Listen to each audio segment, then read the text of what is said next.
누가복음 3장 1절로 17절 말씀 봉독합니다.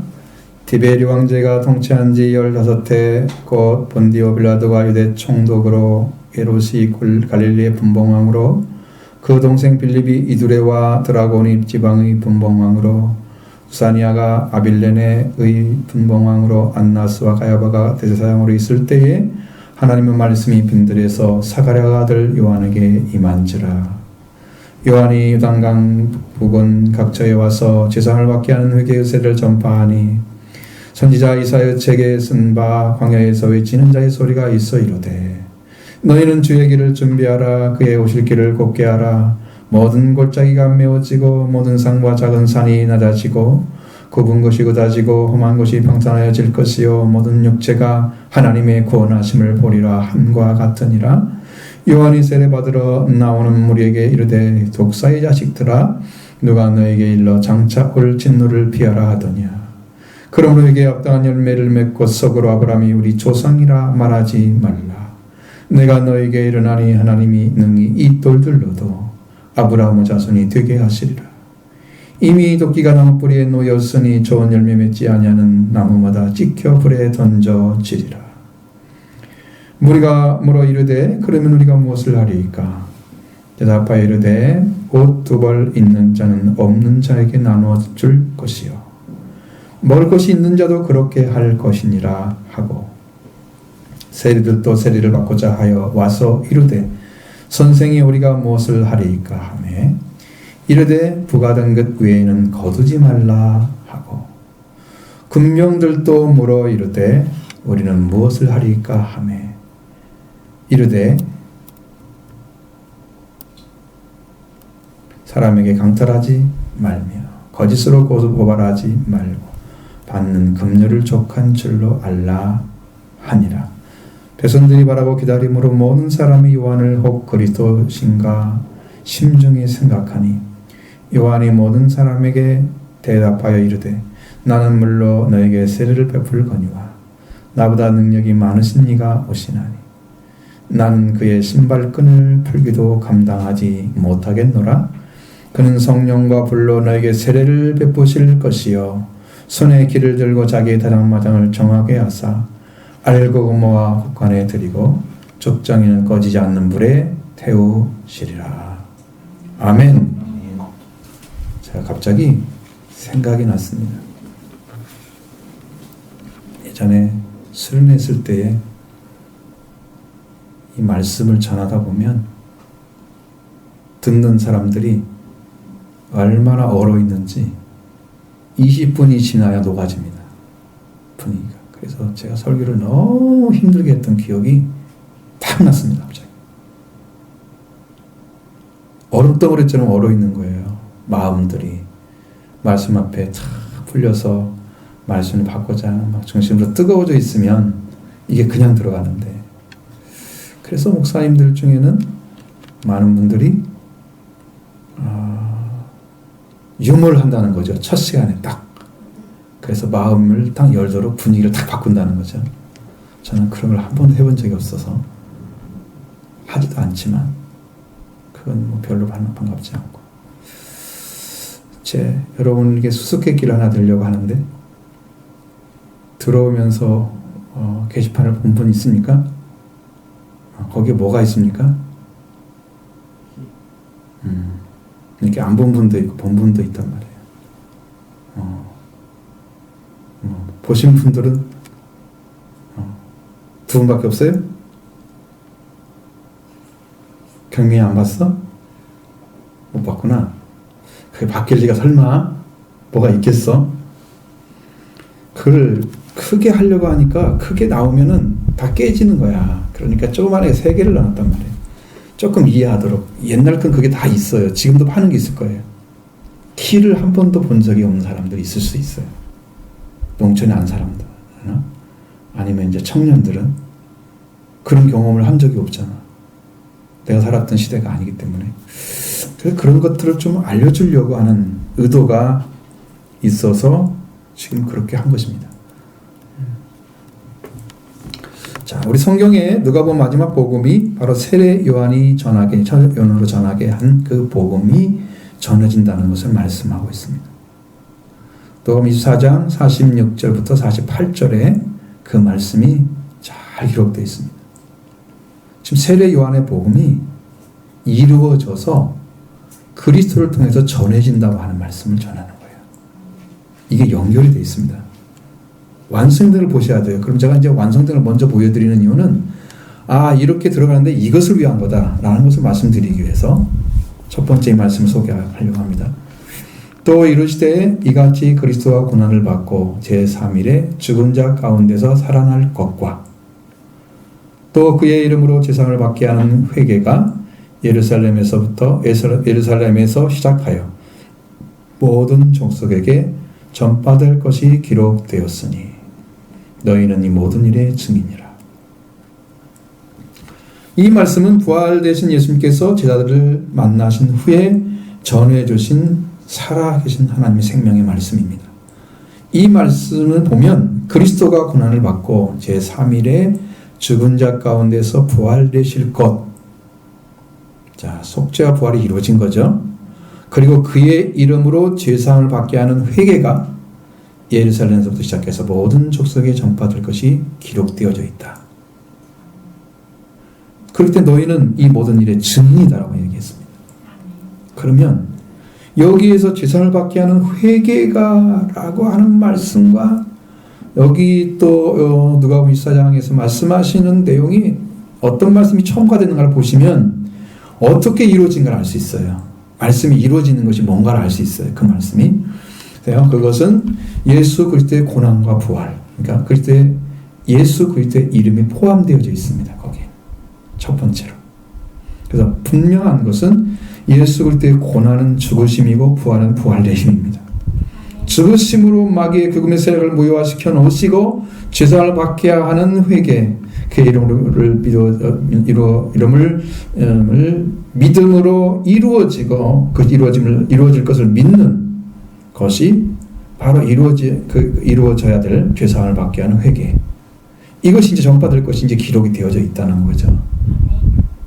그러면 모든 족속에 전파될 것이 기록되어 있다는 거예요. 이제는. 왜? 그 당시에는 요단강이라는 그 좁은 무대에서 했잖아요. 전파했죠?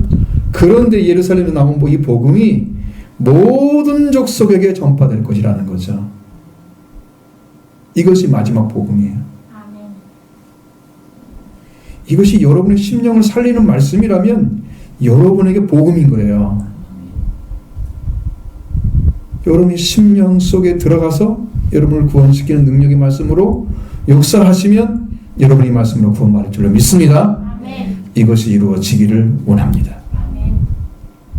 이게 전해지기 위해서 세례 요한이 요단강의 세례가 그래서 있는 거예요. 아멘. 이걸 어떻게 예수님이 이루셨을까? 그 과정들이 있단 말이에요. 저는 그걸 말씀드리려고 하는 건 아니에요. 저는 여기 복음만 얘기하는 거죠. 기록된 복음만 말씀드려도 다 부족한데, 시간이 부족한데 그걸 언제 다 얘기하고 있어요. 그 엄청난 일이 좀 있단 말이에요. 그 안에. 이것을 먼저 알아야 됩니다. 그래서 이 죄사함을 받게 하는 회개가 전해지는 것이 약속되어 있는데 지금 그 말씀이 우리에게 지금 전해지고 있는 거예요. 약속된 말씀이. 그럼 여러분이 그것을 죄사함이 이루어지는 그 회개가 여러분들이 이루어지게 되면 누구의 이름으로? 그의 이름으로, 예수 그리스도의 이름으로 이루어지게 되면 여러분도 죄사함이 이루어지는 거예요. 아멘. 이것을 지금 복음으로 받으란 말이죠. 아멘. 그럼 그 중간에 누가 있어요? 예수 그리스도의 고난, 3일 동안 죽으신 거, 고난, 죽음의 고난을 받으시고 부활내심이 들어가 있어요. 그래서 그 승리하신 이름을 가지고 이 회개의 세례로 들어간다 이 말이죠. 아멘. 그의 이름으로 죄사함을 받는 회개가 모든 민족이 전파될 것이 기록되어 있다고 말씀하고 있습니다. 그래서 이루어져야 할 모든 민족이 전파되는 이 깊은 소식의 증인이 되는 것은 여러분이 죄사함을 받으면 됩니다. 이 말씀대로. 제자들은 실제로 봤지만 우리는 성령으로 보고 있습니다. 성령으로 하지 않고는요 아무것도 정확히 하는 게 없어요. 그래서 바로 이 죄사함 얻게 하는 회개를 전파했던 세례 요한이 자신이 스스로 증거한 것이 아니란 사실을 성경에서 가르쳐주고 있습니다. 먼저 1절로 2절 말씀 보십니다. 디베료 형제가 통치한 지 15해 곧 본디오 빌라도가 유대 총독으로 헤롯이 갈릴리의 분봉왕으로 그 동생 빌립이 이두레와 드라고니 지방의 분봉왕으로 수아니아가 아빌레네 분봉왕으로 안나스와 가야바가 대제사장으로 있을 때에 하나님의 말씀이 빈들에서 사가랴의 아들 요한에게 임한지라. 아멘. 여러분, 성경을 읽었더니 좀 깨달아졌다. 그걸로 복음 못 전하는 거예요. 안 되죠. 하나님께로부터 받은 말씀,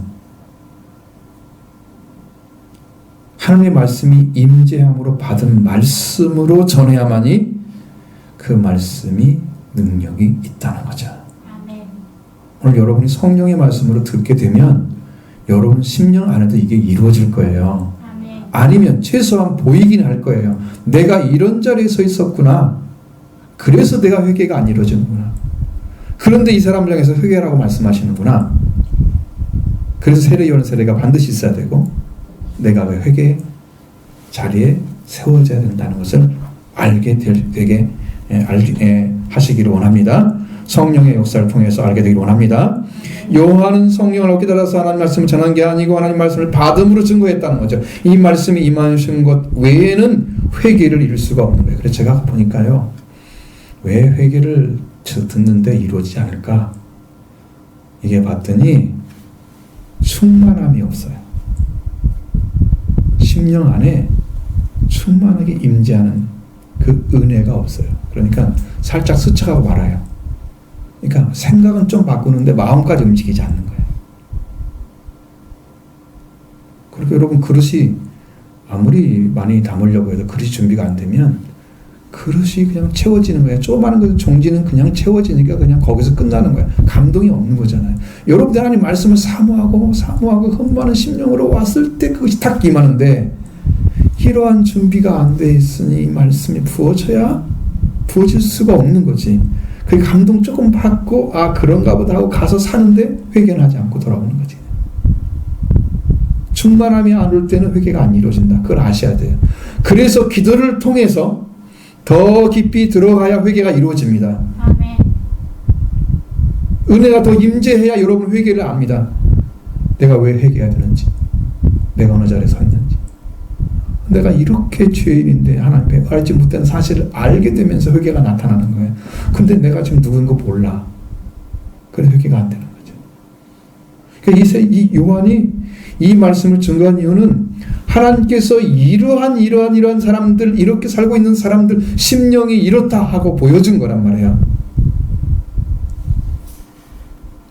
그래서 이미 선지자 이사야를 통해서 예언된 말씀을 받아서 전한 것입니다.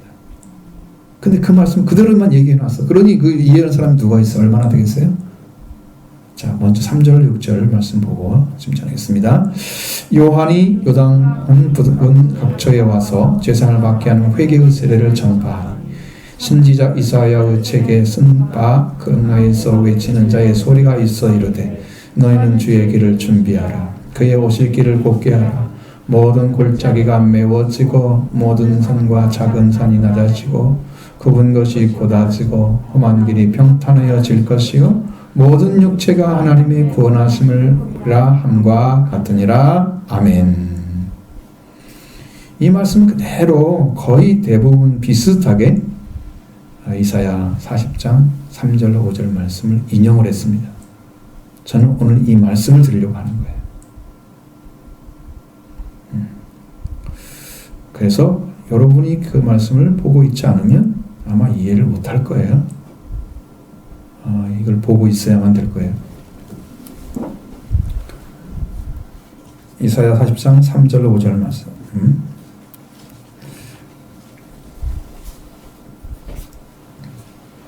가겠습니다. 외치는 자의 소리여 이르되 너희는 광야에서 여호와의 길을 예비하라. 사막에서 우리 하나님의 대로를 평탄하게 하라. 골짜기마다 도두어지며 산마다 언덕마다 낮아지며 고르지 아니한 것이 평탄하게 되며 험한 곳이 평지가 될 것이요 여호와의 영광이 나타나고 모든 육체가 그것을 함께 보리라. 이는 여호와의 입이 말씀하셨느니라. 아멘. 이게 분명히 하나님의 입으로 나오는 말씀이에요. 성경에서 하나님의 입으로 나오는 말씀으로 살 것이라 그랬죠? 그 레마가 되는 거예요. 이렇게 들려지기를 원합니다. 외치는 자의 소리여 이르되 너희는 광야에서 여호와의 길을 예비하라고 외치는 자의 소리가 들려왔습니다. 그러나 누가복음 3장 4절에는 너희는 주의 길을 준비하라 이렇게 번역을 해놨습니다. 여호와를 주라고 번역해놨습니다. 너희는 주의 길을 준비하라. 준비하라를 예비하라를 준비하라고 번역해놨습니다. 조금 차이지만 비슷하긴 해요. 근데 우리가 살아가는 삶 자체가 여러분이 예수 그리스도가 없이 살아가는 삶들은 다 이 삶 자체가 광야 같은 거죠. 어디로 가야 될지 모르는 광야. 거기에서 외쳐지는 거예요, 말씀이. 거기서 하나님의 말씀이 들려오는 거예요. 이 광야에서 여호와의 길을 예비하라고 명령하고 있죠. 여호와 하나님은 이 광야에 오시는 분이시다. 왜? 갈 길을 찾지 못하고 헤매는 자들을 길을 알려주기 위해서. 그래서 여호와의 길을 어떻게 하라? 예비하라. 향하게 하라고 명령하고 있는 것입니다. 그 하나님을 만나야 이 광야에서 길을 찾게 되는 거예요. 그때야 비로소 인생의 길이 뭔지를 알아요. 사람들은 다 헤매면서 인생은 나그네네 뭐네 이렇게 노래를 하지만 그 뜻을 알고 할까? 무슨 말인지 알고 할까? 그런 말들이 노래를 하면서 그냥 슬픔 속에 있고 인생의 길을 모르니까 이렇게 살다가 그냥 죽는 거야. 뭐 그런 정도로 인생에 대한 그 논함을 거기서 끝나잖아요.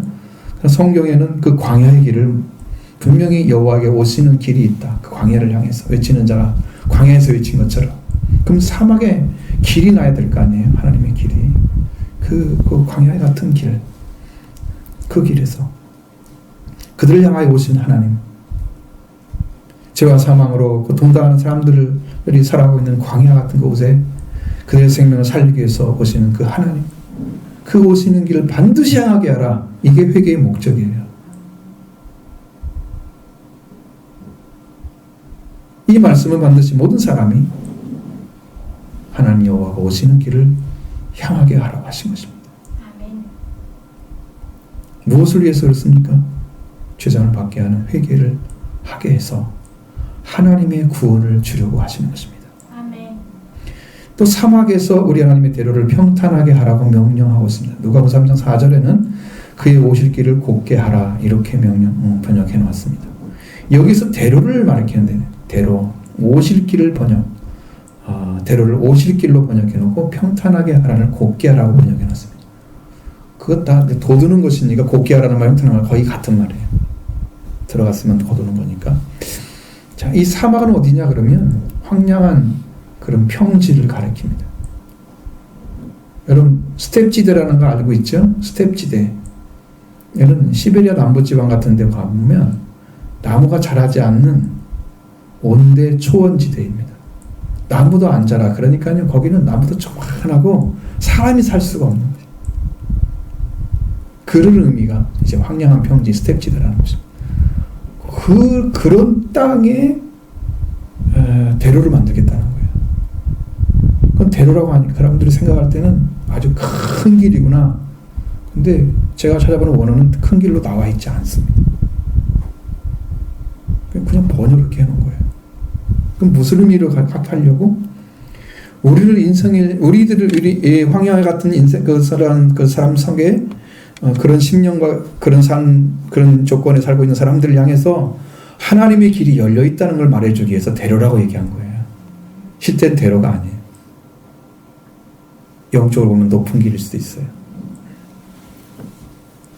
하나님을 잃어버린 모든 사람들이 황량한 평지에서 살아가고 있습니다. 그 마음에 하나님 없이 살아가고 있는 것이죠. 그곳에 그 마음에 하나님이 오셔서 우리를 구원의 길로 데려가려고 죄와 사망에서 이혼시키고 부활되신 그리스도와 결혼하게 하기 위해서 하나님의 대로를 평탄하게 하라. 하나님이 오셔야만 그 일을 하니까 하나님이 오시는 길을 막고 있는 게 뭐예요? 여러분의 성품입니다. 아멘. 내가 이런 자리에 서 있으면 이렇게 돼 있고 저런 데서 있으면 저렇게 돼 있고 여러분의 성품이 나는 그냥 하나님 잘 믿게 돼 있는지 아닌지 잘 모르잖아요. 근데 저는 조금은 이해합니다. 왜냐하면 제가 하나님께로 받은 거 그리고 제 은혜를 받으면서 변화된 모습을 보니까 어떤 것이 변해야 하나님 은혜가 들어간 거 알아요. 무엇을 찾아야 하나님의 회개로 들어간지 알아요. 근데 그런 것을 찾아내지 못하고 내가 가진 성품 그대로 살아가면서 하나님의 은혜를 받기를 구하는 것은 이것은요 기복신앙이에요. 회개가 안 이른 상태로 하나님만 도와주기를 바라는 기복신앙에 불과한 거예요. 그것도 회개가 안 되는 사람들 다 기복신앙이에요. 자기가 안 바뀌면 하나님 도울 수가 없는데 그냥 난 하나님 이거 없어도 괜찮아 나는 그냥 막 부어주면 돼. 널 부어주면 멸망받는데 그거 잘 됐다고 하면서 그것으로 즐기고 살다가 멸망받을 거 아니야. 회개가 못 돌아와서 그게 부어주면 복이야? 돈이 많은 게 복이라고 막 부어주면 멸망받으라는 뜻이야. 마귀는 그걸 주길 좋아하지. 하나님은 안 주시는 거죠. 멸망받지 않게 하려고. 그게 아니야. 회개를 통해서 하나님과 만나는 그것이 복인 거죠. 하나님 관계 끊어진 게 저주잖아요. 죄고. 하나님 다시 만나서 회복되는 게 복이죠. 회복이기도 하고. 이렇게 다른데 오시는 분이 어떤 사람에게 오는가를 알아야 하잖아요. 황량한 사막인데도 그 뒤에 큰 길처럼 하나님께 열려진 심령으로 막 다가오시는 거죠. 대로. 어떻게 한 사람에게? 세례 요한의 세례를 받고 제사를 받게 하는 회개 세례를 받은 사람에게 오시는 거죠. 그게 대로가 열린 거예요. 회개 없이는 한 발걸음도 못 갑니다. 한 발걸음도 못 갑니다. 여러분이 아무리 고집부리 살아보세요. 되나 안 되나. 제가 이제 성경대로 지금 말씀드리는 거니까. 그걸로 안 되는 것은, 그걸로 아닌 것은 전부 다 물거품입니다. 나중에 다 후회하고 땅을 칠 일이 벌어질 거예요. 이거 안 하면 나는 시간만 낭비해서 나는 못 믿은 거야. 내가 왜 이러고 살았지? 나이 먹어가지고 회개도 잘 안 되고 은혜 받는 것도 힘들고 이게 맞는 것 같은데 이건 모르겠고 하루도 젊었을 때 빨리 회개하세요. 내 마음이 굳어지기 전에. 그래야 됩니다. 이 황량한 형제 같은 인생을 구원하시기 위해서 그런 데서 구해서 그리스도 하나님께서 오시는 거죠. 이 길이 활짝 열려 있는 것이 바로 대로를 의미하는 거지 큰 길이라는 의미가 아닙니다. 형탄하게 하는 명령은 하나님을 영접하는 일을 한 번도 해보지 않은 자연인들, 즉 하나님을 존재를 전혀 알지 못하는 죄인들을 가리키는 거죠. 그들이 가지고 있는 심령들이 평탄하지 되지 않은 상태, 자연인들입니다. 말씀이 들어와서 여러분의 심령함도 타치하지 않았어. 한 번도 죄에 대해서 지적하지 않았어. 왜? 영접하지 않았으니까. 말씀을 받아들이지 않으니까. 주님이 타치를 해서 여기 이 심령을 건드리셔야 되는데, 심령을 변화시켜야 되는데, 이 심령을 만질 수 있는 기회를 드리지 않은 거야. 기도를 안 하니까, 구하지 않으니까, 찾지 않으니까 이게 안 된 거죠. 그래서 그렇게 받게 될 수가 없는 거야. 그래서 회개를 외치는 거예요. 그런 사람을 향해서 어떻게 하려고? 살리려고 여러분이 주시는 것입니다. 이들에게 하나님의 대로가 열려져 있게 하기 위해서 요한을 보내서 이 말씀을 전하고 있습니다. 이들은 바로 황량한 평지와 같은 마음, 생각 가지고 살아가는데 하나님을 만날 준비를 하는 것입니다. 바로 그것이 제사를 받게 하는 회개 세례를 받는 것이죠. 제사를 받게 하는 회개 세례를 요한은 물세례를 받으시길 바랍니다. 아멘. 말씀으로 구하십시오. 저도 제사를 받게 하는 회개 세례 받기 원합니다.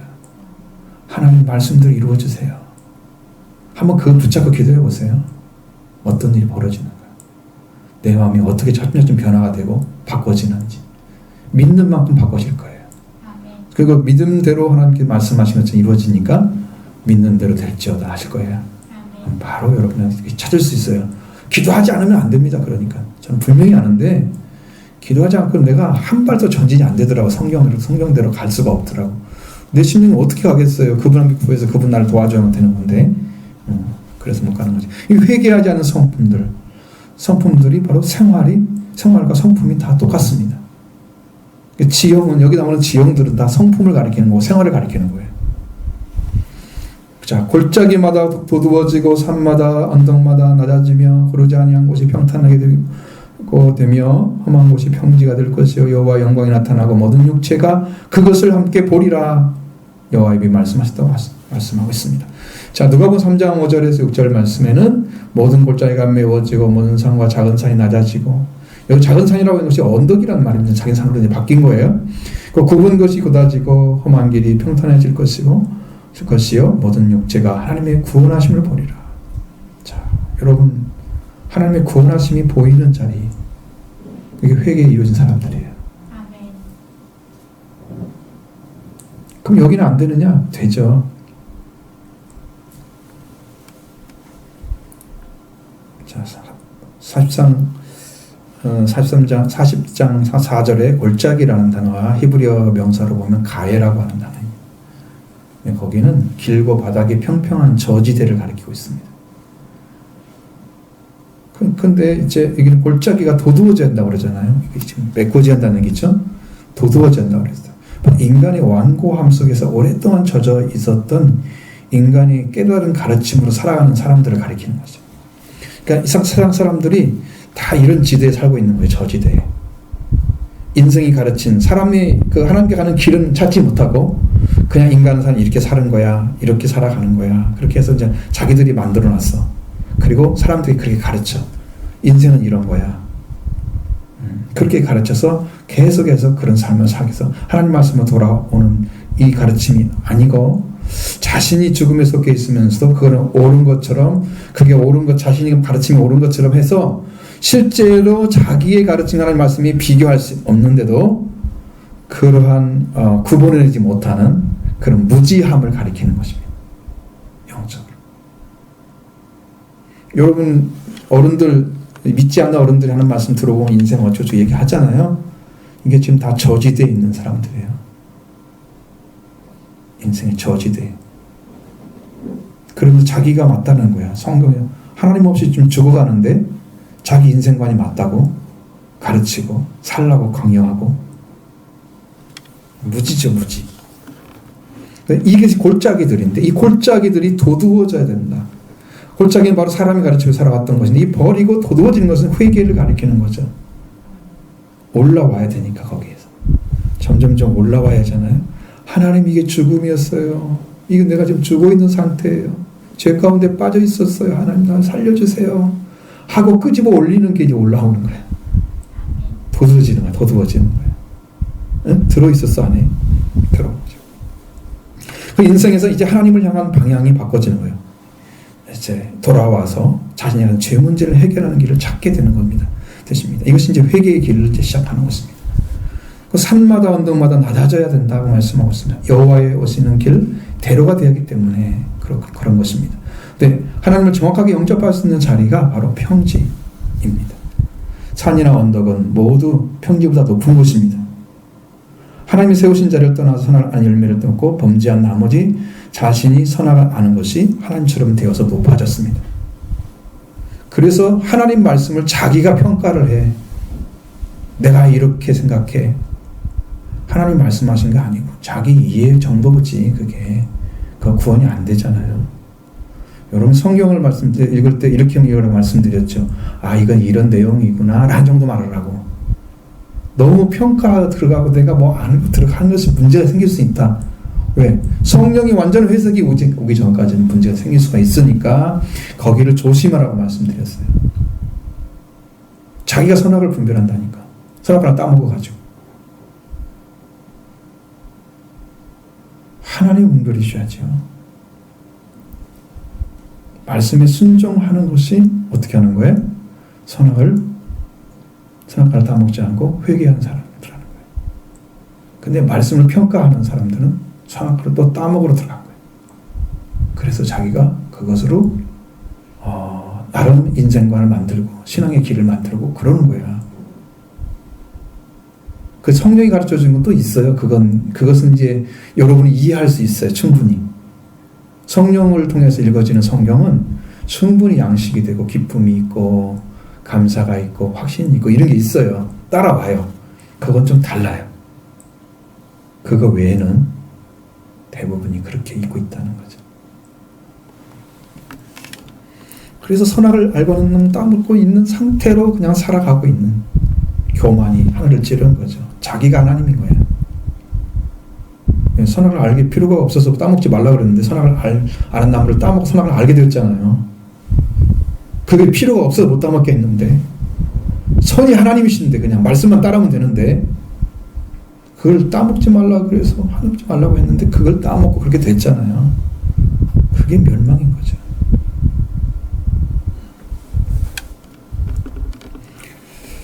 하나님처럼 높아져 있는 것입니다. 하나님을 모르니까 하나님을 대적하고 있는 거예요. 누구만 하나님 대적합니까? 마귀만 하나님 대적하죠. 마귀만. 대적하는 존재의 영은요, 성령이 대적하겠어요? 천사가 대적하겠어요? 대적 안 해요. 사람의 영이 왜 대적하느냐? 하나님의 원수처럼 여기느냐? 이미 하나님을 떠난 악한 영에 사로잡혀 있기 때문에 하나님과 원수된 관계를 살아가는 거예요. 하나님 봐도 하나님 기쁘지 않고 좋아하지도 않고 만나고 싶지도 않고 소망도 안 되고 아무런 관계가 없는 사람 존재가 되는 거죠. 죄인의 모습이에요. 그래서 산마다 언덕마다 표현된 하나님의 죄를 짓고 하나님 대립전달에 서서 높아져서 하나님의 선하심과 자신의 악을 대립하고 있는 교만한 자들을 가리키고 있습니다. 자신들이 하나님 없는 교만한 죄인임을 깨닫고 낮아져야 됩니다. 하나님, 나는 하나님을 몰랐습니다.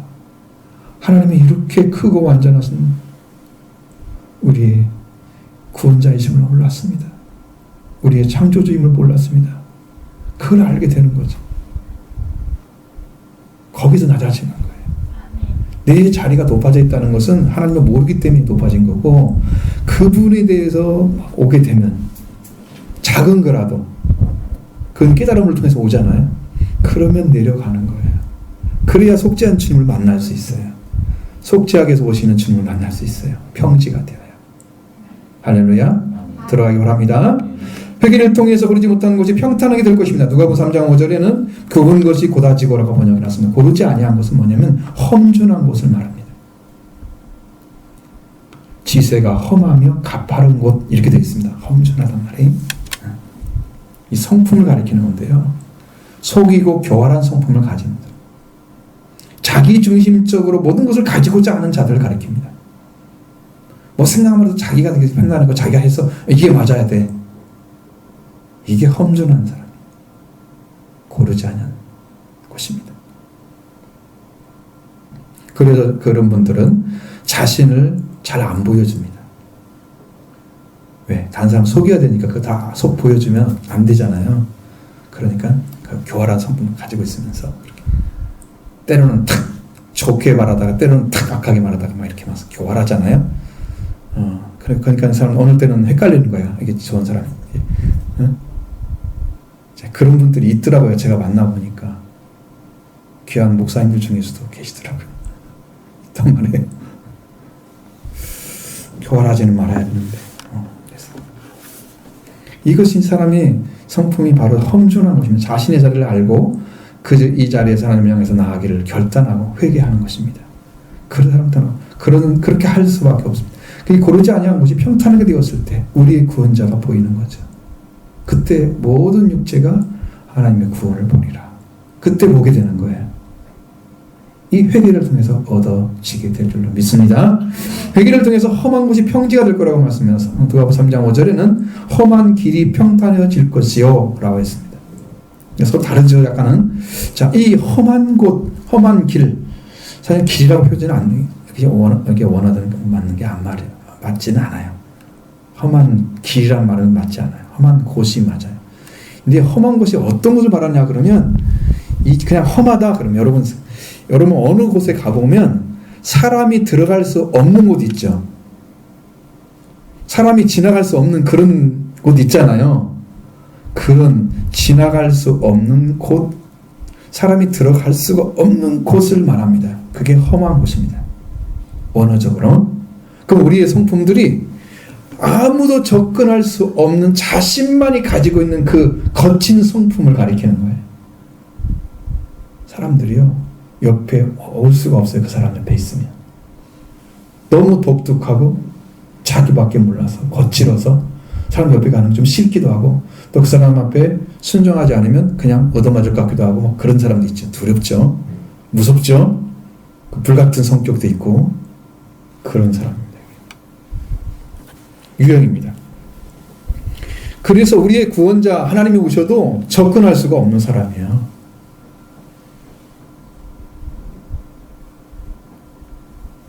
그리고 이런 사람들은요, 종교적인 성품이 거의 없어요. 독자적이기 때문에. 어떤 게 필요하다 이런 거, 하나님이 필요하다거나 아니면 성경이 필요하다거나 말씀이 필요하다거나 누구의 도움이 필요하다 이런 거 잘 안 해요. 도움을 구하지 않아요. 자기 혼자 똑똑한 거죠. 괜찮은 거죠. 이런 성품의 소유자가 자신을 내려놓고 구원자가 보이는 자리에 서는 것이 평지에 서는 것입니다. 거칠은 그 성품들이 다 깨지는 거예요. 회개를 통해서. 하나님, 내가 이런 성품을 가졌습니다. 주님은 평지에 오신다는데 나는 이렇게 거친 성품을 가졌습니다. 회개를 통해 들어가니까 평지가 될 것이야. 그 자리를 아니까 평지가 될 것이야. 마지막으로 여호와의 영광이 나타나고 모든 육체가 그것을 함께 보리라고 말씀하십니다. 도전 3장 6절에는 모든 육체가 하나님의 구원하심을 보리라 이렇게 말씀하고 있습니다. 이렇게 번역을 했죠. 여호와 하나님은 영광은 하나님 가지신 그 영광 자체가 하나님 자신이 영광스럽기 때문에 하나님 자신이 영광입니다. 근데 그분이 그 영광이 내려오시면, 임재하면 그 영광스러운 주님을 만나게 되면 우리가 영광이 되는 거죠. 그 영광을 받은 자가 되는 거죠. 그냥 너무 큰 말이잖아요. 근데 우리가 영광스럽게 되는 것도 하나님으로부터 입혀지기 때문에 그런 거예요. 영광의 찬송이 되기를 원한다. 너희가 영광의 찬송이 되기를 원하노라. 그러면 하나님이 임재하셔서 우리를 영광스러운 자리에 세우시고 모든 것 위에 세우시고 그런 하나님의 찬송, 내 이름으로 일컬어질 이름, 내 이름으로 일컬어질 이름, 아브라함의 하나님 영광스러운 이름이잖아요. 이삭의 하나님 영광스러운 이름이죠. 그런 것 같은 거예요. 그러면 죽은 사람들에겐 하나님 안에는 모든 것이 살았습니다. 살아있다고 하는 게 아니라 살았습니다. 이해를 잘 하셔야 돼요. 죽은 것이 하나도 없다 그 말이에요. 하나님 안에. 그럼 하나님이 내려오셔서 영광을 보리라는 사람들이 하나님의 영광이 나타나게 되면, 하나님 안에 들어가게 되면, 하나님께서 오셔서 영광을 나타내시게 되면 사람들이 다 산자가 되어야만 되는 거예요. 그 안에 들어간 사람들은. 그래서 하나님이 절대적인 완전하신 하나님 이상에 오시는데 성경에는 예수님을 뭐라고 표현했습니까? 하나님의 독생자의 영광이에요. 예수님이 영광으로 오셨죠? 하나님이 오시잖아요. 하나님이잖아요. 예수님이 아들의 명분을 가지고 온 거예요. 하나님이세요. 그분이. 금요일날 공부를 했어야 된단 말이에요. 지금 내가 말씀했는데 그거에 대해서. 그거 잘 모르잖아요. 우리는 삼위일체 하나님인데 삼위만 가르치고 일체를 안 가르쳐서 지금까지 잘. 성부, 성자, 성령만 가르치고 그분이 하나라는 사실을 안 가르쳐서. 잘 모르잖아요. 일체는 모르고 삼위만 알고 있어요. 이것을 완전히 이제 하나가 되게 하십니다. 예수님이 하나님이시잖아요. 오셨습니다. 하나님의 영광을 가지고 오셨습니다. 분명히 나타났어요. 그래서 제사를 받아야 할 자들은 회개를 통해서 여호와 하나님께로 향하게 하고 오실 길을 준비하게 만들고 새와 사망에 있는 자들이 자신이 죄에 속해 있음을 알게 되는 거죠. 왜? 큰 자를 만나면 자기의 엄청 부족한 자신을 보게 되는 거예요. 비교가 될 수 있는 사람 만나면요, 좀 나보다 낫네 이래요. 근데 비교할 수 없는 분을 만나면 나는 비교할 수 없구나, 나는 죄인이구나. 누가복음 5장에서 고기가 어땠어요? 잡을 수 없는 곳에 엄청난 고기가 잡혔어요. 베드로가 어땠어요? 주여 나는 죄인이로소이다. 나를 떠나소서. 그분과 비교할 수가 없는, 비교의 대상이 될 수가 없는 아주 초라한 자신의 모습을 본 거예요. 자기는 고기 한 마리도 못 잡는데 그분은 말씀 한마디로 고기가 넘치도록 잡은, 이것이 비교할 수가 없는 정도였어요. 그리고 고기는 낮은 곳에 잡는 것이 높은 깊은 데 가면 안 잡히는 거예요, 원래는. 근데 그 말씀대로 깊은 데 잡히는 거야. 낮은 데 잡으면 고기 양이 적겠죠. 깊은 데 들어가야 바다가 크니까 넓으니까 많이 잡아야겠죠. 그러니까 그 넘치는 곳 앞에 물을 다 끓은 거예요. 상식을 뛰어넘는 능력자, 그 예수님이 보인 거죠. 그래서 죄인을 발견해요. 여러분이 그분을 만나게 되면 여러분이 죄인이 되는 거예요. 너무 크시기 때문에, 너무 완전하시기 때문에. 그분을 모르니까 여러분 죄인이 안 되어 있는 거예요. 지금도 그분이 오실 길을 준비하라고 하는 것은 여러분의 소망과 기대가 있어야 되는 거죠. 심령 안에서 비전을 가져야 되는 거죠. 그래서 목적이 되야 되는 거고, 회개가 목적인 사람, 복받은 사람입니다. 내가 이걸 통해서 회개 단계를 거쳐서 올라가니까 초막절까지 나오더란 말이죠. 이 길이 다 열린단 말이에요. 회개를 통해 들어가는 거예요. 그게 하나하나가 다 열려지는 거예요. 영적인 채로. 이 축복이 다 지금 나와 있는데, 이 회개가 여러분의 부담을 주는 거다, 그렇게 말 받아들이는 사람들은 복을 받을 수가 없는 거예요. 회개는 복이다. 아멘. 회복하는 복이다. 아멘. 여러분의 축복 받으라고 주시는 거예요. 그래서 예수 그리스도를 만나기 위해서 우리 가야 되기 때문에 하나님의 영광을 보신 예수 그리스도를 우리가 만나야 됩니다. 그분이 하나님이기 때문에. 그래서 하나님이 임하여 오시면 우리가 바로 회개할 죄인인 걸 알게 되고 구원받지 못한 죄인인 것을 알게 됩니다. 그래서 나의 죄를 자복하는 거예요.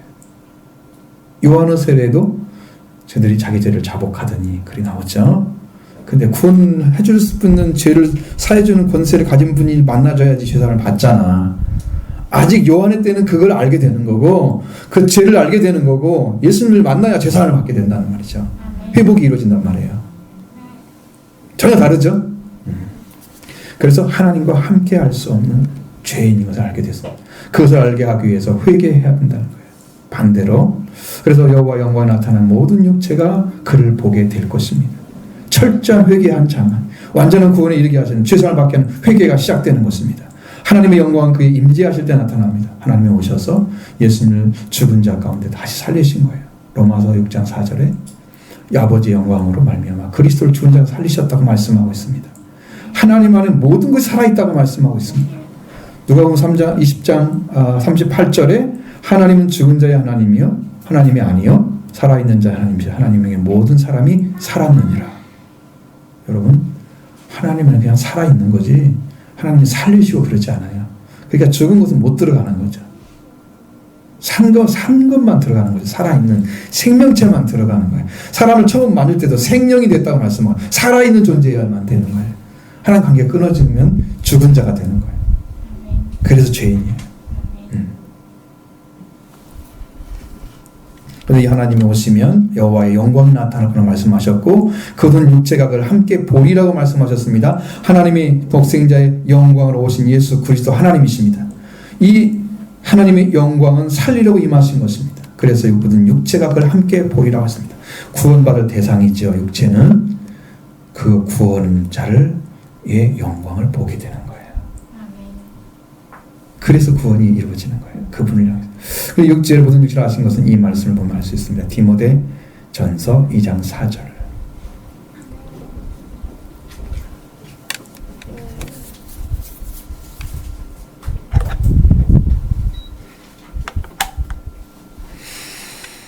하나님은 모든 사람이 구원을 받으며 진리를 아는 데 이르기를 원하시느니라. 자, 모든 사람이죠? 구원을 받기 원하잖아요. 그러니까 모든 사람들이 하나님 영광을 영광에 오시는데, 그거 하나님 본다고 그랬죠, 육체가? 그 육체가 그 영광을 가지고 오신 하나님을 보는데, 예수 그리스도 하나님 영광을 오셨죠? 그분을 보게 되면, 그분을 만나게 되면 거기서 속죄가 이루어져요. 아멘. 그래서 구원을 받게 되는 거예요. 그 누가복음 3장 6절에는 모든 사람이 하나님의 구원을 보게 되리라. 그 말씀이 거기서 나온 거예요. 그런 의미예요. 동일한 건데 더 완벽하게 소화를 시켜서 그 말씀으로 바꾸는 거예요. 아멘.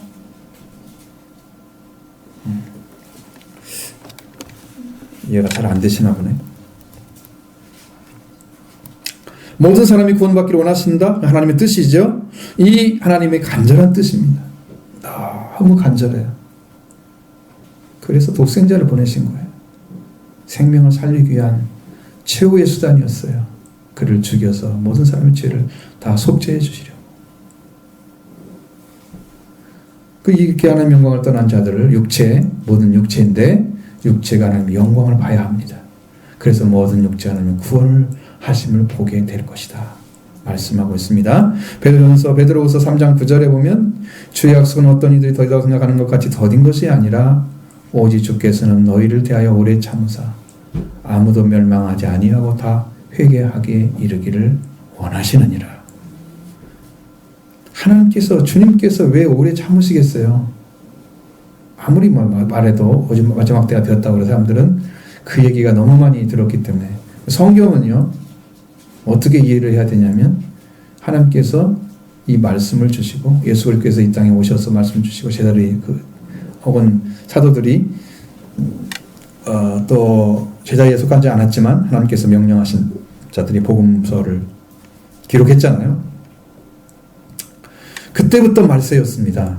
근데 성경은 그렇게 말하지 않고요. 말세의 복음을 노아 홍수 때도 말세로 보고 있어요.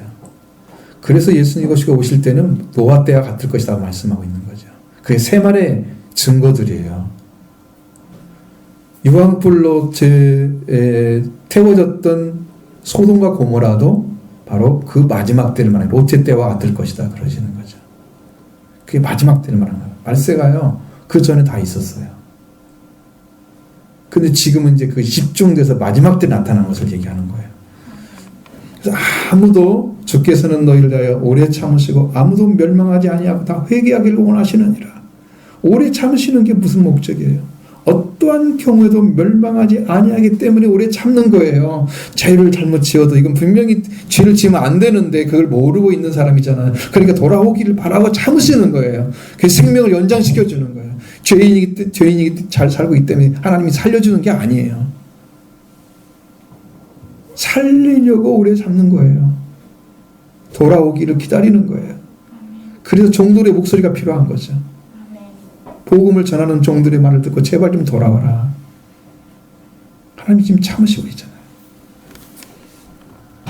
그렇게 참고 기다리시는 것은 모든 사람이 회개하기를 원하시기 때문에 회개를 통해서 오순절, 유월절, 오순절, 초막절이 이루어가는 것입니다.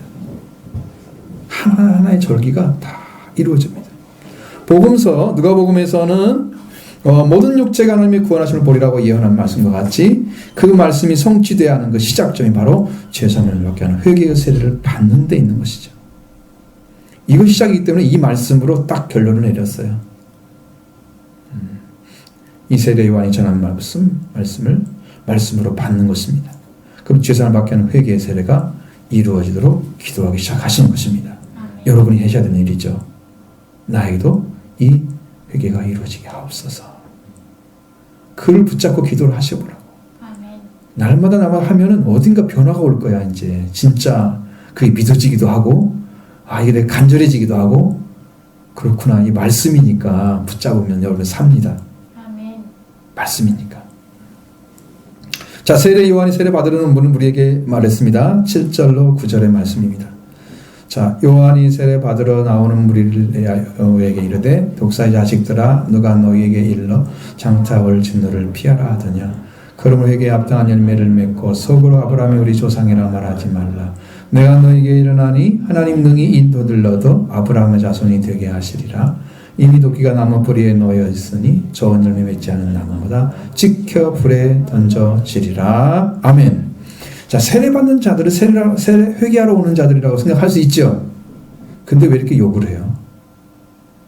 회개해라. 그리고 죄 용서받는 예수님 만나라. 이렇게 해야 맞는 거잖아요. 그런데 왜 이렇게 강력하게 요구를 했느냐? 욕한 게 아니고 요구를 했느냐? 그러면 그것이 회개하는 자들이 다 아니기 때문에 그런 거예요. 교회를 나왔는데 교회에서 구원을 가르치잖아요. 말씀 주잖아요. 구원을 다 받는 게 아니에요. 그러니까 강력한 말씀도 필요한 거죠. 회개하는 자는 자신이 무엇을 어떻게 하는가를 깨달은 자들이 대부분입니다. 그걸 어떻게 하는지를 모르면 그럼 어떻게 알게 되느냐? 성경을 읽으면서 설교를 들으면서 기도 생활을 통해서 알게 되는 거예요. 세 가지 통로가 있죠. 그러면 말씀을 읽고 기도하면서 회개하는 세상인 걸 알게 되죠. 그럼 내가 나는 이제 하나님께 돌아가야 되는 거구나. 이렇게 살면 안 되는 거야. 그렇게 생각하게 될 때 회개가 시작되는데 이 사람들은 근거도 없는 거죠. 아브라함의 자손 그거 하나 붙잡고 그가 늘어지는 거죠. 이 우리에게 요한이 전한 말씀은 유대인들이 가지고 있는 그들만의 독특한 선민의식으로 가득 차 있는 것을 지적한 것입니다. 자신은 아브라함 자손 생각을 했습니다. 그들은 스스로 오려고 하는 진노, 곧 오려고 하는 진노, 죽음을 이긴 자처럼 생각하고 있는 거예요. 그래서 그들을 그 스스로가 구원을 받을 자리에 있지 않았는데 불구하고 구원받은 자처럼 살고 있는 거예요. 속으로 우리가 아브라함의 자손이야. 우리는 이미 선택받아서 나는 구원받은 사람들이야. 그 말 한마디 속에 다 들어있는 거예요. 아브라함 자손 속에 다 들어있는 거예요. 그들은요. 그래서 세례 요한이 회개에 합당한 열매를 맺으라고 외친 것은 진정으로 그들을 회개하는 자가 아니기 때문입니다. 아브라함의 자손을 아브라함을 기대지 말라고 말합니다. 그것이 그들이 그 속으로 무슨 아브라함을 조상이라고 말하는 것이죠. 내가 너희를 하나님이 이 돌들도 아브라함의 자손처럼 일으키실 것이다. 강력하게 경고했습니다. 아브라함이 되지 너희들이 아브라함의 자손이 되지 않아도 된다는 거죠.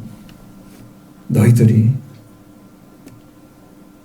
하나님이 돌들도 아브라함의 자손을 일으킬 수 있는 분이다. 그것도 모르고 그렇게 자신들이 혈통으로 지금 모든 신앙을 가진 그런 의식을 가지고 있는 것, 신앙을 넘어선 아주 굉장히 높은 위치에 있는 것처럼 그런 사고를 가지고 있는 그들의 아주 선민의식은 아주 죄악이었습니다. 그래서 저는 죽음도 이겼고 회개하지 않아도 됩니다. 사람처럼 생각하지만 그들은 불신의 세계에 살고 있는 거예요. 회개하지 않고. 이 모습이 바로 그 자리였습니다. 그래서 회개하는데 나오는 데에서 다음 자들이 다 회개한 자가 아니라는 거예요. 그럼 도끼가 나무불에 놓여 있다고 말씀하고 있습니다. 도끼가 나무불에 찍을 수 있는 거죠. 나무를 찍을 수 있다는 사실을 경고하고 있는 거예요. 다시 말하면 좋은 열매, 회개에 합당한 열매 맺지 않는 나무마다 찍혀 불에 던져질 것이다. 여기에서 말씀하는 것은 확신하게 열매를 말하고 있습니다. 열매와 나무와 열매 아주 중요하죠. 나무가 존재하는 목적은 열매를 맺기 위함입니다. 나무와 도끼는 어떤 관계입니까? 열매를 맺지 않고 있는 나무는 찍을 수 있는 관계입니다. 나무는 열매를 맺는 나무이기 때문에 열매를 맺어야 자기가 살아있는 자로서 삶을 살아간 것입니다. 그 나무는 바로 사람을 가리키고 있죠. 모든 사람은 다 한 번도 빠짐없이 열매를 맺어야 하는 것이죠. 그래서 회개해야 된다고 말씀하고 있는 거죠. 좋은 열매를 맺지 않으면 찍는 것은 도끼입니다. 이것은 죽음의 멸망에 던지려고 하는 것입니다. 하나님의 심판이 그렇게 가까워 있다는 거죠. 나무는요, 연소가 되면 꺼지겠지만 사람은 나무가 아니기 때문에 이 나무로 말하는 사람을 가리키죠. 꺼지지 않는 불에 던져 넣을 것입니다. 이 말씀을 받고 믿음으로 받아들이지 않는 자는 구원에 들어갈 수 없다는 것. 세례 요한이 주신 말씀을 받아들이지 않는 자는요, 구원에 들어갈 수 없다는 것을 강력하게 경고하고 있는 거예요. 그러니까 여기에서 회개가 갈림길이 딱 된 거죠. 들어가서 회개 합당한 열매로 가는 사람이 있고, 회개해서 열매면 회개 않고 해서 열매만 못한 사람이 있고, 이게 이 갈까 둘 중에 하나가 여기서 시작된다는 거예요. 그 정도로 강력한 얘기예요. 너희가 안 하면 그냥 찍어 불에 던져버릴 거야. 열매 맺지 않으면. 저는 그게요, 세례요한이 사람들을 너무나 강하게 얘기한다고 생각을 했거든요. 예전의 생각이었어요. 이번엔 그렇게 안 들렸어요. 분명히 알았어요. 왜 이렇게 강력하게 얘기하는지. 이것이 아니면, 사람들이 돌이켜 돌아가지 않으면 멸망받을 수밖에 없기 때문에 강력하게 말씀할 수밖에 없는 거예요. 근데 그것도 무시한다 그러면 하나님 말씀을 버리는 거잖아요. 찍어 불에 던지면 끝이죠. 그게 더 이상 할 수 있는 어떤 것이 없어요. 그래서 그리스도를 통해서 속죄함을 받고 구속을 받고 죄사함을 받고 구원의 길을 쭉 가느냐, 아니면 여기도 들어가지 못해서 좋은 열매 맺지 못해서 쭉정이로 끌어 떨어지느냐, 요걸로 다 끝나는 거죠. 둘 중에 하나밖에 없다는 사실을 명시하기 위해서 도끼나무 불에 놓였다고 그랬어요. 회개에 합당한 열매를 맺으라고 말씀하고 있는 거죠. 여기 영원한 생명을 그리스도를 따르냐 아니면 영물을 받는 자가 결정되는 것입니다. 이것이 바로 죄사함을 받게 하는 회개의 시대를 받음으로 시작되는 구원의 역사에 들어가냐 들어가지 못하냐 결정이 되기 때문에 이렇게 강력하게 얘기하는 것입니다. 근데 여러분 이 말씀 무섭게 보면 안 돼요. 두렵게 보셔야 됩니다. 이거 아니면 안 되는 거구나. 그래서 그렇게 말씀하셨구나. 우리가 미워서 그런 게 아니고 우리가 나빠서 그런 게 아니고 회개가 아니면 살 수가 없기 때문에 그래서 이렇게 강하게 말씀하시는 이 말씀은 여러분의 심령의 경고로 삼으셔서 늘 깨어서 기도하는 여러분 되기 바랍니다. 그게 중요한 거예요. 반드시 열매 나오기 때문에 강력하게 말씀하고 있는 것입니다. 회개하기 바랍니다. 회개하시는 하나님 복을 누리는 여러분 다 되시길 바랍니다. 이 강력한 말씀을 들은 자들이 요한에게 뭐라고 합니까? 우리는 무엇을 해야 됩니까? 묻죠. 10절로 14절. 우리가 물어 이르되 그러면 우리가 무엇을 하리까? 대답하여 이르되 옷 두 벌 있는 자는 없는 자에게 나눠줄 것이요 먹을 것이 있는 자도 그렇게 할 것이니라 하고 세리들도 세례를 받고자 하여 와서 이르되 선생이여 우리가 무엇을 하리까?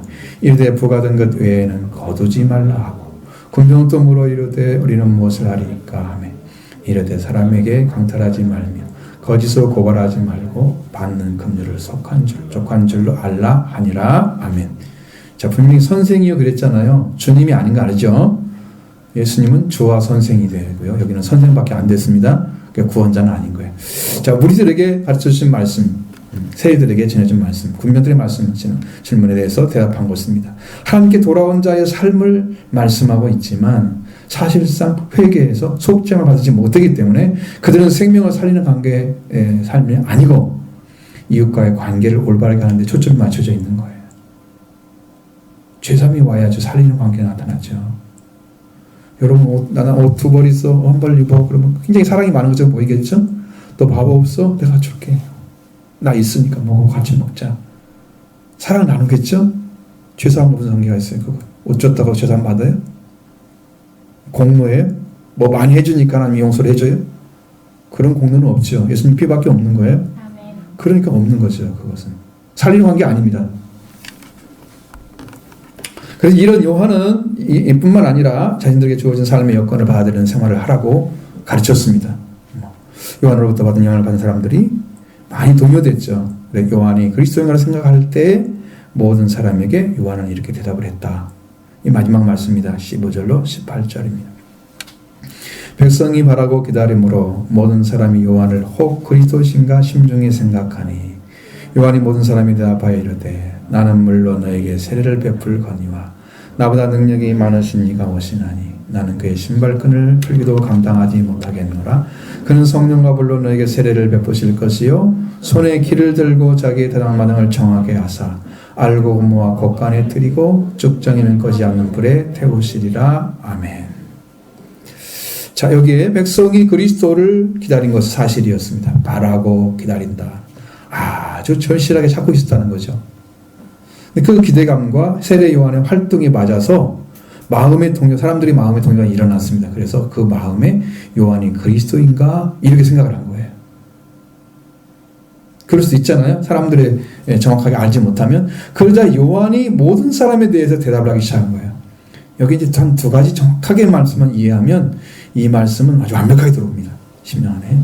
나는 물로 너에게 세례를 베풀거니와 나보다 능력이 많으신 이가 오시나니 나는 그의 신발끈을 풀기도 감당하지 못하겠노라 대답했습니다. 이어서 요한은 그는 성령과 불로 세례를 베푸실 것이요 라고 말씀하셨습니다.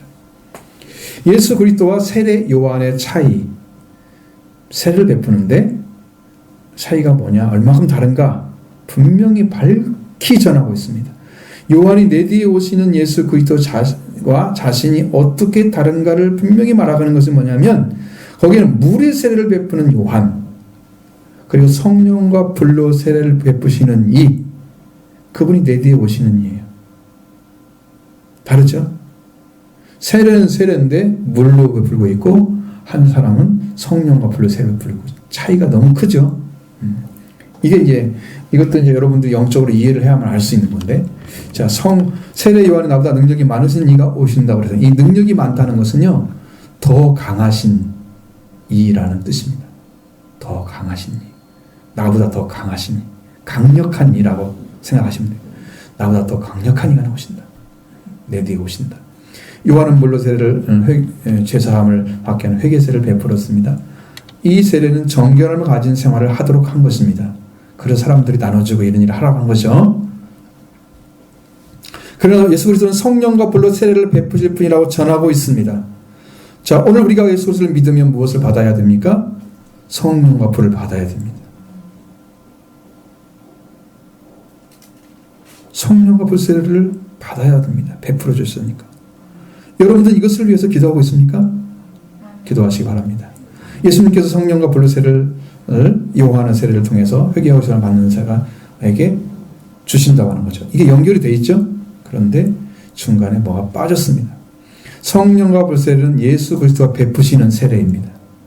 분명한 것은 성령과 불 세례를 베푸는 분이 직접 지금 십자가에 못 박혀서 피를 흘리지 아니하셨기 때문에 예수 그리스도 합하여 하던 세례는 말하지 않고 있습니다. 그러나 죄가 있는 자는 죄사함을 주시는 것도 피로 주시고 불로 태우시는 것입니다. 피도 죄를 태우는 것이죠. 불도 죄를 태우십니다. 절대적인 말씀이 우리에게 임하면 죄를 사하시는 권세가 임하는 거죠. 그러니까 피가 있어야 됩니다. 불로만 되는 건 아니고. 이 은혜까지 받았을 때 우리는 좋은 열매, 회개에 합당한 열매를 맺은 것입니다. 그러니까 세례 요한은 우리에게 물로 세례를 베풀어 주었습니다. 죄사함을 받게 하는 회개의 세례였죠. 이 세례를 사모하면 다음에 무엇을 요구하시겠습니까? 우리는 성령과 불 세례를 주시는 분에게 죄사함을 받는 예수 그리스도와 함께 세례받는 세례를 받아야 됩니다. 그러면 그 세례를 받게 되면 죄에 대해서 죽게 됩니다. 그리고 그리스도와 함께 장사됩니다. 그러면 더 이상 죄의 종이 되지 않습니다. 그 다음에 그리스도를 통해 하나님의 영광으로 죽은 자 가운데 살리신 것처럼 우리가 새 생명 가운데 살게 하시는 거죠. 그 다음의 관계가. 그렇게 태어난 자, 이 부활로, 그리스도의 부활로 새 생명을 얻은 자, 이렇게 태어난 자, 이들이 오순절에 성령 받는 데까지 자라서 거기에 오순절이 임하시면 성령의 권능이 임하시고 부활의 권능도 임하시고 이웃사랑이 회복되고 이 축복을 받게 됩니다. 이게 거기서 이루어진 거예요. 근데 이 길을 안 찾고 예수 그리스도의 세례가 없이 바로 성령 세례로 넘어간 사람들은 죄사함 없는데요. 그러니까 우리 한국의 교회들이 너무나 많이 기도를 하는데 예전에 지금은 기도 너무 안 해요. 기도는 텅텅 비었어요. 예전에 얼마나 많이 부러지는지 이제 배가 좀 따뜻해지니까 그러겠죠. 예전에는 배가 고파가지고 밥 먹을 곳이 없으니까 예수면 부자 된다더라 그러니까 가르쳐가지고 기복신앙 심어주니까 그것 좀 얻어먹으려고 좀 가서 하나님께 기도하고 금식하고 난리가 졌잖아요. 아이고 문제 해결하고 왔어 막 그래서 막 좋아가지고 내가 그때 교회 다녔을 때 그런 생각이 다 납니다. 사람들 기도원 갔다 와가지고 금식하고 응답 받았다고 좋아서 이런 그게 간증이라고. 저는 그때는 그 신앙이 좋은지 알았단 말이죠. 구분할 수 청년 때 그 구분할 수 있겠어요? 가르친 사람도 없는데 안 됐다는 거죠. 근데 그게 아니었어요. 그게 무슨 간증이야.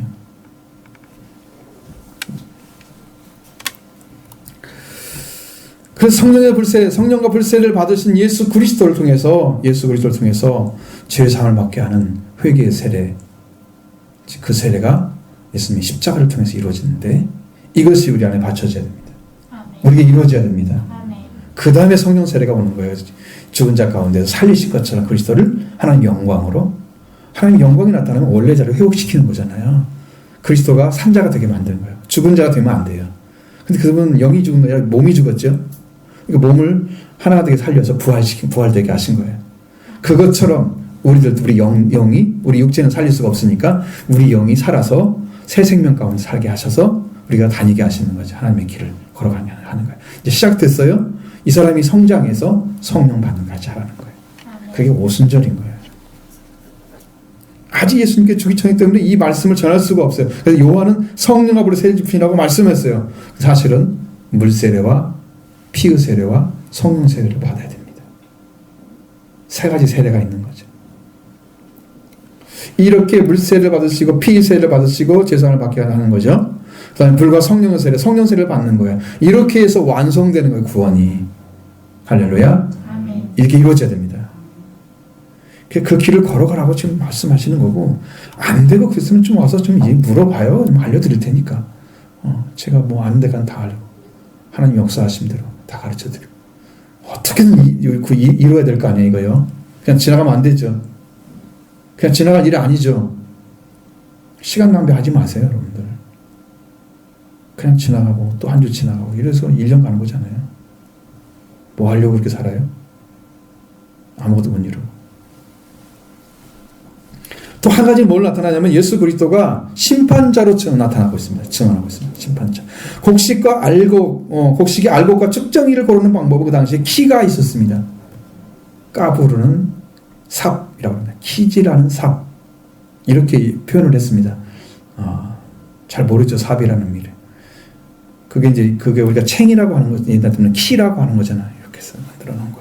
키는 곡식 따위를 까불러서 쭉정이는 티끌을 골라내는 기구. 이렇게 써 있습니다. 이게 잘 생각해 보세요. 앞은 넓고 평평하게 돼 있죠. 뒤는 우그러져 있죠. 그걸 고들비리 같은 걸 만드는데, 고리버들로. 근데 여기 지금은 뭘로 만들어요? 되게 대나무로 만들고 있잖아요. 지금 하더니요. 알곡에서 쭉정이를 골라내는 도구가 뭐예요? 키란 말이에요. 쭉정이 알곡이 섞여 있는 것을 골라내는 게 아니고, 알곡이라고 하는 존재인데, 알곡을 이거 빼내야 되겠어. 쭉정이를 여기서. 알곡은 남게 하고. 그래서 하는 거야. 뭐가 중심이야? 알곡이 중심이죠. 키지라는 것은. 그 중에 뭐가 있을까봐? 쭉정이가 들어있을까봐 쭉정이를 빼내는 것이 키지라는 거예요. 그 예수님이 그걸 들고 있단 말이야, 손에. 키지하려고. 이분이 생명을 얻은 자와 얻지 않은 자를 나눠버리는 심판자이십니다. 아멘. 예수를 믿고 생명 얻은 자 아닌지를 구분해내는 거예요. 자, 시편 1편 4절 5절 말씀 보면 악인들은 그렇지 아니하며 오직 바람에 나는 겨와 같도다 그랬죠. 그러므로 악인들은 심판을 견디지 못하며 죄인들이 의인들의 모임에 들지 못하리로다. 자, 이건 악인들이 바람에 나는 겨와 같다고 했는데 이 말씀은 곡식을 까불러서 쭉정이를 바람에 날려내는 것을 말하고 있습니다. 이 겨라고 표현된 거죠. 이것이 쭉정이를 불려내는 것입니다. 이 겨와 같은 존재, 쭉정이, 이분들이 악인들인 거죠. 회개하지 않은 사람들. 이 악인들은 심판을 견디지 못합니다. 반드시 패배한다는 거죠. 열심히 살면서 악을 가지고 살면서 그냥 의로운 자를 막 박해하고 이런 사람들 많습니다. 지금도. 근데 그런 사람을 반드시 패배한다. 그들은 다 땅에서 말라지거든요. 온유한 자, 의인들은 땅에 집을 짓고 산다고 말하고 있습니다. 안 사라진다는 거죠. 그들은 다 사라지지만 죄인들은 의인들의 회중에 들어올 수가 없습니다. 그래서 죄인은 쭉정이입니다. 의인은 알곡입니다. 회개하면 그 알곡이 되고 회개하지 않은 자는 쭉정이 남아 있습니다. 쭉정이로 남아 있습니다. 이렇게 키에 손을 들고 드신 예수님은 알곡은 보호하시고 쭉정이는 골라내셔서 그렇게 하기 위해서 타작마당을 정결하게 하십니다. 깨끗하게 하시는 거죠. 쭉정이를 골라내다가 하나님 아니라 떨어지게 되면 벌어지면 안 되잖아요. 그러니까 알곡을 골라내기 위해서 깨끗하게 하는 거예요. 알곡 떨어지면 안 되니까. 그렇게 세밀하게 우리가 진짜 쭉정이인지 알곡인지를 완벽하게 구분해내고 하는 분이 바로 예수 그리스도이십니다. 지금도 그러고 있습니다. 이제 어떻게 다루느냐? 계속해서 하십니다. 이 일을 타당마당을 정해서 그렇게 하시는데 계속해서 하나님 말씀으로 회개를 통해서 죄사함을 얻게 하고 그리스도 생명 얻은 자의 은인이가 살펴보시고 최종적으로 알고 곳간에 들이실 것입니다. 이런 일이 계속 진행돼요. 여러분 처음부터 알고 긴 사람이 없죠. 처음부터 난 측정이 돼야 되겠어. 그리고 산 사람 없죠. 출발은 같은 거예요. 출발은 같았어요. 그런데 열매가 다른 거예요. 열매 맺는 과정에 들어와서 영적으로 성장했으면 거기서 중요한 역할이 남아있는 거예요. 뭐가 중심이에요? 여러분 잘할 때는 똑같잖아요. 이렇게 뭐 싹이 나고 이건 잘하는 과정은 같죠? 근데 뭐만 달라요? 열매만 다른 거예요. 그러니까 신앙생활을 똑같이 해서 이제 같은 달에 태어났다고 해봐 예를 들어서 근데 이 사람은 이런 신앙생활하고 이런 저런 생활해서 신앙생활 쭉 갔죠? 자랐어요 영적으로 신앙도 근데 끝에 가가지고 열매 맺는 데 실패를 해봐요. 예수 그리스도의 생명 얻는 일을 하지 않고 그냥 신앙생활 쭉 해가지고 쭉정이만 가지고 있는 사람이 있고 회개하고 들어가서 예수의 생명을 얻고 구원 얻은 자가 있고 나눠지겠죠? 분명히 나눠질 것입니다. 그걸 주님이 그걸 하신다는 거예요. 그걸 나눠가지고 골라낸다는 거예요. 알고 가운데 쭉정이를 골라낸다는 거죠. 알고 모아 곳간에 드리고 곳간에 들여놓듯이 열매를 맺은 하나님의 아들들은 영광의 나라에 들어가게 하실 것이다. 쭉정이는 죄인으로 회개하지 아니하는 자들이어서 그리스도의 생명 얻지 못한 자들이기 때문에 모아서 꺼지지 않는 불에 태우실 것입니다. 그런데 지금 알고 계신지 쭉정인지 여러분 알고 계십니까? 여러분 안에 죄사함을 받은 흔적이 있습니까? 아직도 죄사함을 받지 못하고 있습니까? 보세요. 여러분 심령에 예수 그리스도로 말미암아 평화를 찾으셨습니까? 아멘. 여러분들 예수 그리스도로 말미암아 평화를 찾아야 합니까? 어떤 자나 보세요. 여러분 하나님 말씀 약속을 받았습니까? 아멘. 우리의 말씀을 믿는 말씀을 믿고 하는 믿음과 하나님의 말씀의 약속을 받은 믿음은 전혀 다릅니다. 여러분들께 대한 소망이 있습니까? 아멘. 아주 세상의 마음이 들어오고 세상이 좋습니까? 하나님에 대한 소망도 세상에 좋습니까? 회개하지 않고 신앙생활을 쭉 그렇게 하게 되면 쭉정이로 시간을 보내고 있는 신자입니다. 속히 회개하기를 원합니다. 하나님의 명령입니다. 쭉정이는 뭐가 꺼진 불에 태우실 것입니다. 성경에서는 지옥에 대해서 말하고 있습니다. 마태복음 28장 12절에 보면 그 나라에 본 자손들은 바깥 어두운 데 쫓겨나 거기서 울며 이를 갈게 될 것이다. 자, 바깥 어두운 데라고 말씀하고 있습니다. 마태복음 22장 13절에도 바깥 어두운 데 손발을 묶어 바깥 어두운 데 내 던지라 거기서 슬피 울기가 되기라고 말씀하고 있습니다. 마태복음 25장 30절에도 이 부익한 종을 바깥 어두운 데 내쫓으라 거기서 슬피 울며 이를 갈리라고 말씀하고 있습니다. 이게 무슨 말이에요? 슬피 우는 자리에 들어가서 바깥 어두운 데 들어가는 사람들은 전부 통일성이 있게 슬피 울며 이를 가는 거예요. 그게 지옥을 가리키는 거예요. 단어입니다. 지옥에는 크게 두 구역이 있습니다. 바깥 어두운 데 쫓겨져서 있는 그 지옥의 큰 구역이 있습니다. 거기는 어dim침침하고 먹을 것도 없고 물이 없어요. 첫 번째 제일 중요한 물이 없습니다. 음식이 없어요. 그래서 이제 누가복음의 16장에 말한 대로 아브라함을 품에 안긴 나사로를 향해서 부자가 뭐라 합니까? 물 한 방울만 떨어뜨리려고 하잖아요. 물 한 방울도 없습니다. 거기는 생명이 없는 곳입니다. 지옥입니다. 또 불못이라고 하는 곳이 있습니다. 또 한 구역이 타오르는 연못입니다. 계시록 20장 14절에 이게 이제 사망도 음부도 불못에 던져지리니 이건 둘째 사망 곧 불못이라고 말씀하고 있습니다. 15절에도 생명책에 기록되지 아니한 자는 다 불못에 던져지리라. 계시록 19장 20절에는 짐승이 잡히고 이전에 하던 자리 행하던 거짓 선지자 잡혔으니 이 짐승표를 받고 그 우상에 경배하는 자들은 이적으로 미혹된 자라. 이 둘은 모두 산채로 유황불 붙는 못에 던져지고 유황불이 붙는 못이 또 있습니다. 그러니까 이 유황불이 바로 붙는 못이 이게 지옥인 거죠. 두 가지죠. 그 여기는 어디입니까? 여기서 말씀하신 불은 유황불 붙는 바로 그곳입니다. 마귀가 태워지고 멸망받는 그곳에 사람의 영이 들어가서 고통을 받는 거죠. 아주 멸망하여 없어지지 않는 상태에 듭니다. 이 꺼지지 않는 단어를 살펴보니까 아베스토스라고 하는 단어입니다. 이 단어는 뭐냐면 아무리 많은 걸 쌓아놓아도 불을 끌 수가 없다는 의미입니다. 꺼지지 않는 것. 시간이 아무리 흘러가도 꺼지지 않는다는 의미입니다. 이 단어가 영원한 불이라는 뜻입니다. 그래서 이 단어는 형벌이 영원히 지속된다는 것을 의미하고 있습니다. 그래서 아주 멸망하여서 없어지지 않는 영원히 받아야 할 형벌이라는 뜻입니다. 그러니 사랑하는 성도 여러분, 우리는 이 기회를 가지고 있으니 이 말씀을 붙잡고 진실하게 회개에 돌아오는 하루하루 삶이 되기를 원합니다.